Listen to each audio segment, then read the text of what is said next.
Hi, welcome to Imperium Learning. The topic of this video concerns unit root tests that allow for more than one structural break. Diving straight into it, there are two unit root tests that allow for two structural breaks. The first is the Lumsdaine-Papel test, and the second is the Lee-Strazicich test. Unfortunately, neither of these two tests can be implemented in eViews. Instead, you're going to have to use a software program called RATS.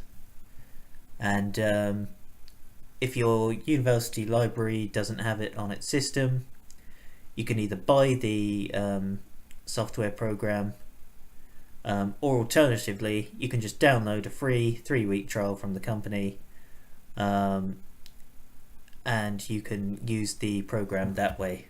I think that's an up-to-date link. Hopefully by the time that you see this video it's still an up-to-date link. It might not be, but particularly if you just go onto Google and type in Estima, the relevant website will come up very quickly. So there's a little bit of info on the program that you'll need to apply it. Now, as I mentioned before, there are two tests. There are two unit root tests that allow for two structural breaks. The first is the Lumsdaine-Papel test, and the second is the Lee-Strazicich test. That begs the question, which one is better? Well, for me personally, when I did my research, it appeared to me that the Lee-Strazicich test was better. I've copy and pasted one or two quotations there that you can pause the video to read now, to absorb and to understand if you want to. If you're not particularly interested in understanding why, that's okay. But yeah, I'm not going to explain too much about why it's better than the Lumsdaine-Papel test. All you need to know is that the Lee-Strazicich test is the one that I'm going to be showing you to use. There is a word of warning that I'd like to issue just before we dive into it.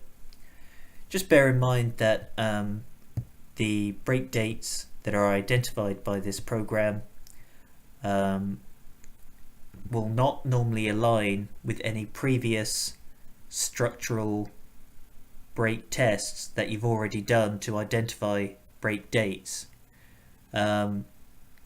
So in other words, you may apply the Bay-Perrin test, you'll get one or two dates, well, two dates, where breakpoints have been identified. You might then apply this Lee-Strazicich test, and it will identify two structural breaks which have different dates.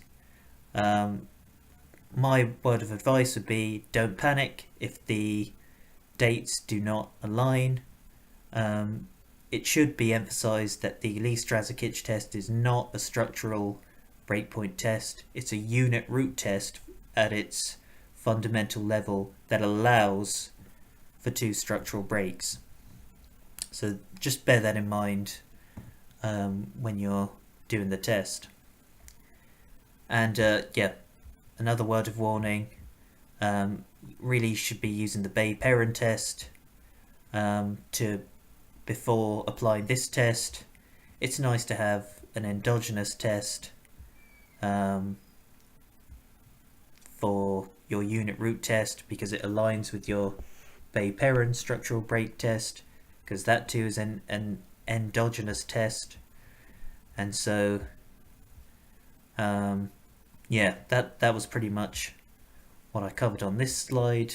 Don't use the Chow test, for example. That's an exogenous test. And finally, here's a little brief summary of the format of the Lee-Strazicich test. The variable contains a unit root, and the alternative is that the variable does not contain a unit root. So now, just going on to the this is what the actual software program looks like. This is your input box right here. When you open this up first, it will probably just be one window, and you'll want to have an input box and an output box. And so if you want the input box, this is where you're going to put in your code, and this is where you're going to get your results. You'll have to click on that picture right there. I on the left, O on the right. I stands for input, O stands for output. And so just moving on, then I should say that I've already done this test prior to doing this video, and so I decided to save the code itself in a Word document very quickly. This right here is the output for my results below the heading results for IR. This right here is the code. So this right here is for my interest rate. Sorry, just a brief explanation. I've got 3 variables in my dataset which I've imported. All of these 3 variables were found to have 2 structural break dates, and so as a result I've included them: loan credit, the interest rate, and the unemployment rate.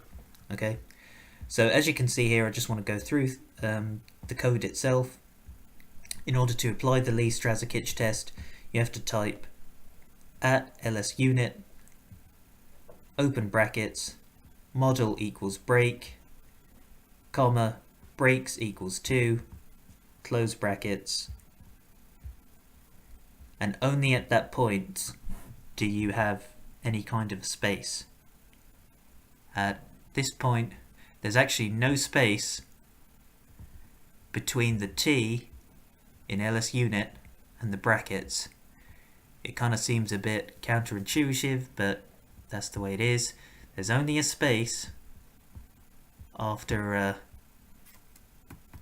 this. You can see there's not even a space between the comma and that B for breaks there. There are literally no breaks at all. The only time there's a space is between that second bracket and IR stat. So all you do then is you press the enter button and it does it for you. Now, in terms of interpreting the test, this row right here that I'm trying to highlight here, this row right here is the crucial line that you want to look at. These identify the break dates, by the way. They've identified the break dates as September of 2006 and March of 2009, but just ignore those. This is the key thing. The T statistic right there is minus 3.0042. Now let's look at the critical values. We've got minus 5.0243.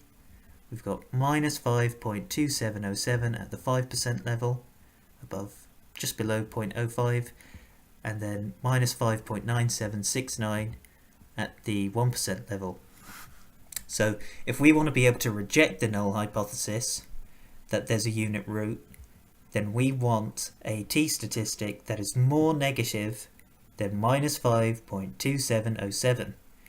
Now, because the T statistic is only minus 3.0042, that means we can't reject the null hypothesis that there's a unit root. And so as a result, we can conclude that the interest rate is at the very least integrated to an order of 1.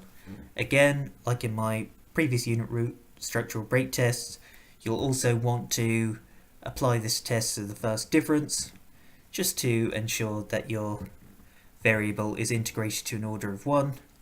I'll probably do this in a second video because we're approaching the 10-minute mark now, just showing how you do it to the first difference of your data.